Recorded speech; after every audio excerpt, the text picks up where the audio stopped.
घेऊन गेला आणि मोहाचं अप्पर तहसील कार्यालय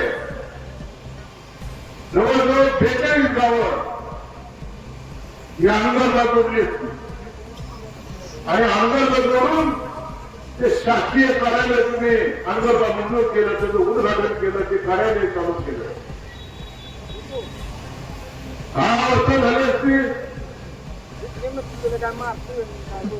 त्या उज्ज्वला सेनेला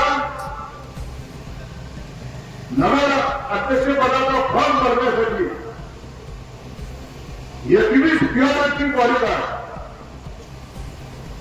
म्हणजे देशाचे प्रधानमंत्री, देशाचे गृहमंत्री आणि देशाचे राज्याचे मुख्यमंत्री ज्या वेळेला येतात मग ते सोलापूरच्या दौऱ्यावर असतील, मोहोळच्या दौऱ्यावर असतील किंवा ते पंढरपूरच्या दौऱ्यावर असतील त्यावेळी ते QRC बॉडीगार्ड दिले जातात.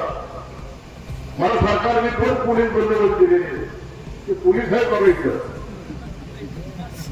आम्ही आमदार झाल्यामुळे सरकारनं 2 पोलीस दिलेले. मी त्यांना विचारलं ही QRC बॉडीगार्ड काय प्रकार आहे, तर त्यांनी सांगितलं एक छोटं रायफल घेऊन एका मिनिटात कमीत कमी 50 मुलं बाहेर पडल्या पाहिजे अशा त्या रायफली असतात म्हणजे घर कशी असे 21 QRC बॉडीगार्ड त्या उज्ज्वला सेनेचा फॉर्म भरायचा आणि 55 पोलीस म्हणजे 21 कमी होते काय माहिती वरनं 55 पोलीस. आणि किती झाले मला तुम्ही सांगा. 55 21 किती झाले? 76 पोलीस घेऊन ती बाई आंदोलनाला पाठोपाठ फॉर्म भरायला गेली. कार्यालय कितीला उघडतं? 11 वाजता. पाठोपाठ वाजता काय काम आहे? मी महाराष्ट्राच्या विधानसभेत तुझं सरकारला विचारलं की आंदोलन हे मोहोळ तालुक्यामध्ये आहे का जम्मू काश्मीरमध्ये? या सरकारला विचारलं. महाराष्ट्राचे मुख्यमंत्री समोर बसले होते.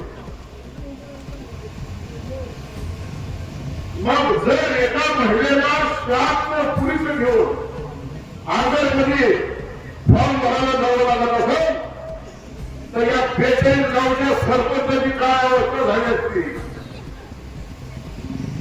पाचच्या सरपंचाला फक्त फॉर्म भरावा लागतो मोहोळ तहसीलला.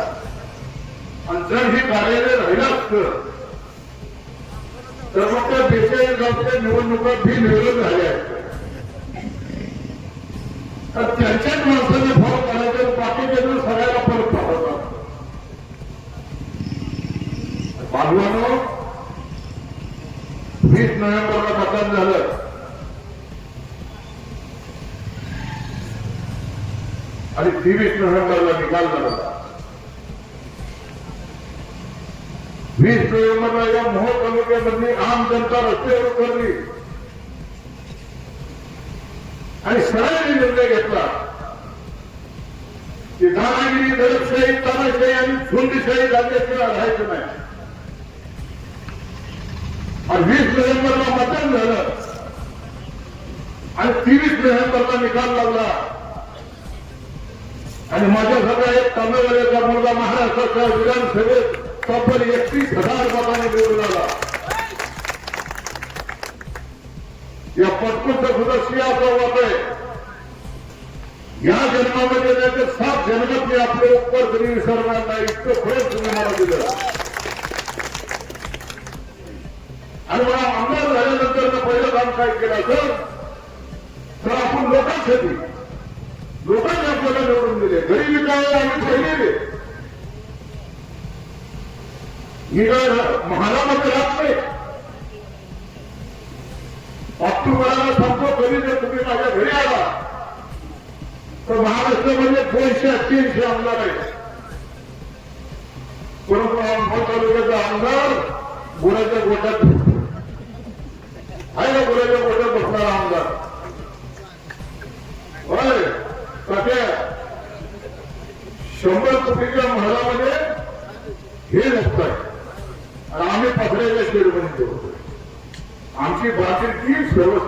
माणसाची. आणि 30 वर्ष आमदारकी तुमच्या घरामध्ये होती. काय ही आज मला 5 रस्त्याची उद्घाटन करावी लागली. काय आमदार केले तुम्ही 30 वर्षामध्ये? शरम 90 लाख रुपये डीपीडीपीच्या फंडातून रस्ते केले. काय तुमच्याकडे आमदारकी होती? पुढे तुमचे हात बांधले होते.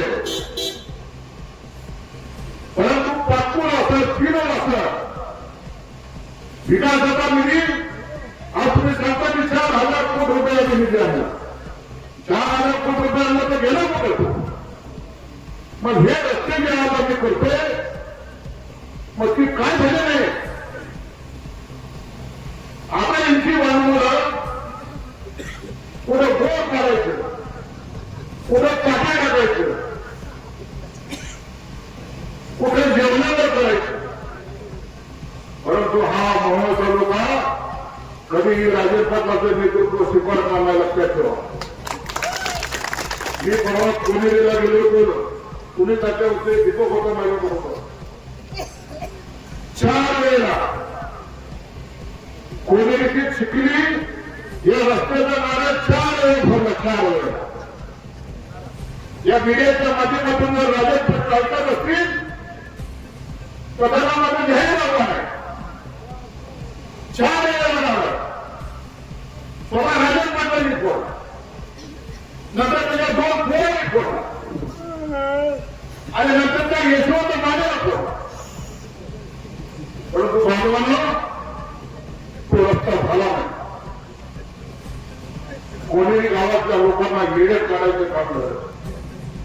मी ज्यावेळेला विधानसभेला उभारलो तर गावच्या लोकांनी राहिलेली मागणी केली की आमदार साहेब आमच्या गावाला कोणीरीचे चिखली रस्त्याचा 4 वेळा पडून सुद्धा काम झालं नाही. एवढं काम तुम्ही करून द्या. मी पाटणकरांना येण्यासाठी सांगतोय. मी विधानसभेला उभारलो परंतु कोणीही गावामध्ये मत मागायला गेलो नाही. माझी बायको गेली मत मागायला. मी निवडून आलो